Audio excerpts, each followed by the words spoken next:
तर टाटा पंचच्या या 5 गोष्टी ज्या फक्त तुम्हाला टाटा पंचमध्येच मिळतील, बाकी कोणत्याच गाडीमध्ये मिळणार नाही. हा आहे पार्ट 4 जे या गाडीत आहे त्या दुसऱ्या कोणत्याच गाडीत नाही या सिरीजचा.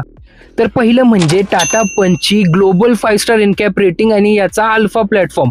ग्लोबल एनकॅप रेटिंग ही तुम्हाला सांगायची गरज नाहीये. पंच is one of the best safest car in the segment, हे ऑलरेडी प्रूव्ह केलेले. दुसरं म्हणजे ट्विन सिलेंडर सीएनजी. आता सीएनजी प्रत्येक गाडी देते, पण याची खासियत अशी की याची ट्विन सिलेंडर सीएनजी टेक्नॉलॉजी असल्यामुळे तुम्हाला बूट स्पेस पण जास्त वापरायला मिळतो, तुम्हाला जास्त स्पेस मिळतो कॅरी करायला. लॉंग रूटला जाण्यासाठी गाडी बेस्ट बनते. तिसरी पंचची खास गोष्ट म्हणजे तुम्हाला तिन्ही पॉवर ट्रेन मध्ये गाडी अवेलेबल होते. ईव्ही मिळते, पेट्रोल मिळते, सीएनजी मिळते. आता तुम्हाला तुमच्या बजेटनुसार तुम्ही कोणतीही सिलेक्ट करू शकता. चौथी गोष्ट म्हणजे मिनी एसयूव्हीचा फील. आता गाडी भलेही कॉम्पॅक्ट दिसली तरी पण तुम्हाला एसयूव्हीचा फील देते. का? गाडीचं कारण जी ड्रायव्हिंग पोझिशन आहे ती उंचीवर नेलेली आहे, थोडा ग्राउंड क्लिअरन्स वाढवलेला आहे तुमची, त्यामुळे विजिबिलिटी वाढते आणि एक एसयूव्ही चालवल्याचा फील येतो. कमी बजेटमध्ये एक एसयूव्ही चालवल्याचा फील ही फक्त तुम्हाला पंच देऊ शकते.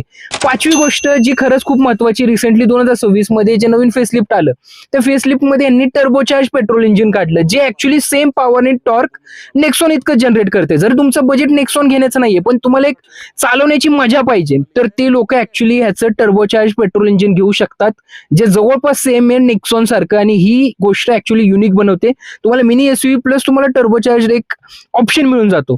आय होप तुम्हाला ह्या गोष्टी आवडल्या असतील, क्लिअर झाल्या असतील. जर तुम्ही पंच घ्यायचा विचार करत असाल तर याआधी पण मी 3 पार्ट बनवलेले आहेत, फ्रॉंक्स बद्दल, नेक्सॉन बद्दल आणि स्पेसिफिकली ब्रेझा बद्दल. ब्रेझा पण लॉन्च व्हायचे डिटेल्स आलेले आहेत, त्यामुळे ते पण व्हिडिओ तुम्ही ऍक्च्युली बघून घ्या. आणि अशाच युजफुल मराठीतून माहितीसाठी आपल्या चॅनलला फॉलो करा आणि मित्रांसोबत शेअर करा. थँक्यू.